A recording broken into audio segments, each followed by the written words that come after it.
मध्य प्रदेश छत्तीसगढ़।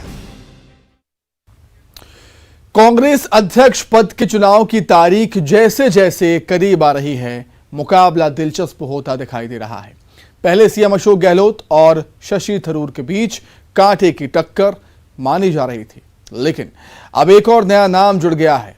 खबरें हैं कि मध्य प्रदेश के पूर्व सीएम और दिग्गज कांग्रेस नेता दिग्विजय सिंह भी इस चुनाव में उतर सकते हैं। पहले राहुल को मनाया, फिर गहलोत का नाम सामने आया। अब क्या दिग्विजय लहराएंगे विजय पताका? हम बात उस चुनाव की कर रहे हैं जिसकी कहानी राजस्थान के रास्ते दिल्ली दरबार तक पहुंची। पेच फंसते फंसते दिग्विजय सिंह पर आकर अटकी है।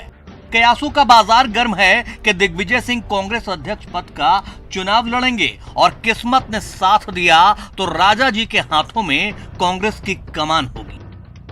आदरणीय दिग्विजय सिंह जी कांग्रेस पार्टी के और देश के राष्ट्रीय नेता हैं। उनका कांग्रेस पार्टी की सोनिया जी के आदेश से ही वो आगे कोई कार्रवाई करती है। अगर ऐसा है कि वो फार्म भर रहे हैं तो अभी कांग्रेस में कोई निर्णय नहीं हुआ है। लेकिन कहानी इतनी भर नहीं है। इस कहानी के कई किरदार हैं, किस्मत कनेक्शन है और सत्ता में बने रहने का जादुई आकर्षण है। तो चलिए शुरू से ही शुरू करते हैं। देश भर में चर्चा तो राहुल की पदयात्रा की थी, लेकिन इस बीच कांग्रेस अध्यक्ष पद के चुनाव की घड़ी आई। तय हुआ अध्यक्ष का चुनाव होगा, लेकिन गांधी परिवार का इस चुनाव से अलगाव होगा। मतलब गांधी परिवार से कोई पद की रेस में नहीं होगा।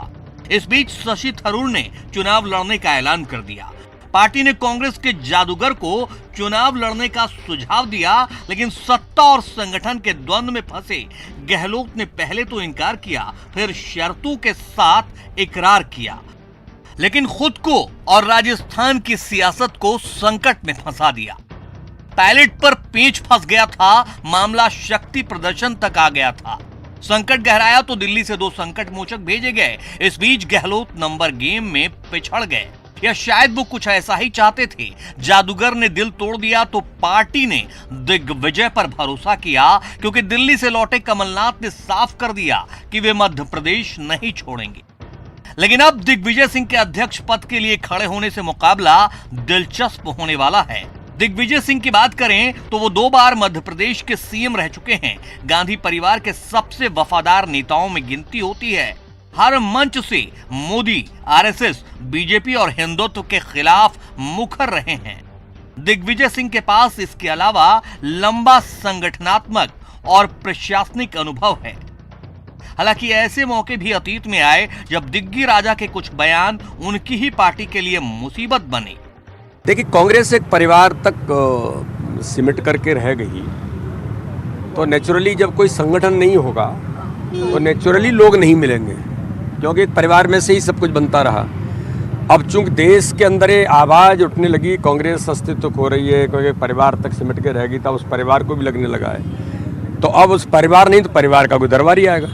दिग्विजय सिंह सर, लग रहा है कि मध्य प्रदेश में मैंने कहा ना, परिवार नहीं तो परिवार का कोई दरबारी आएगा, जो इस देश के संस्कृति, देश के स्वाभिमान, भारत के खिलाफ काम करने वाली शक्तियों के साथ खड़े होने वाले लोग, ऐसे ही लोग मुझे लगता है वो ढूंढेंगे। सीएम वाली बात नहीं है, कोई भी डूबते नाव में नहीं बैठना चाहता, और उसमें भी नाविक बना रहे हो आप, गवैया होते। अब यह जिसके बारे में मालूम है कि इस नाव में अनेक छेद हो गए हैं, उस जिसका जहाज का डूब जाते हैं, आप उसके ड्राइवर ढूंढते फिर रहे हो। अब कांग्रेस में थोड़ी कोई बचने वाला है। लेकिन खैर, कांग्रेस सूत्रों का कहना है कि फिलहाल राहुल गांधी के साथ भारत जोड़ो यात्रा में शामिल दिग्विजय सिंह दिल्ली लौट आएंगे और शुक्रवार को नामांकन दाखिल करेंगे। ऐसे में सवाल ये उठ रहा है कि क्या दिग्विजय सिंह को गांधी परिवार का समर्थन है, क्योंकि फिलहाल अशोक गहलोत चुनाव लड़ेंगे या नहीं, इसे लेकर तस्वीर साफ नहीं है। जबकि शशि थरूर साफ कर चुके हैं कि 30 सितंबर को नामांकन दाखिल करेंगे। ट्वीट भी किया है कि इनका कारवां बढ़ता जा रहा है। रेस में मुकुल वासनिक, मल्लिकार्जुन खड़गे और केसी वेणुगोपाल का नाम भी चर्चा में है। Bureau report, news 18 Madhya Pradesh Chhattisgarh.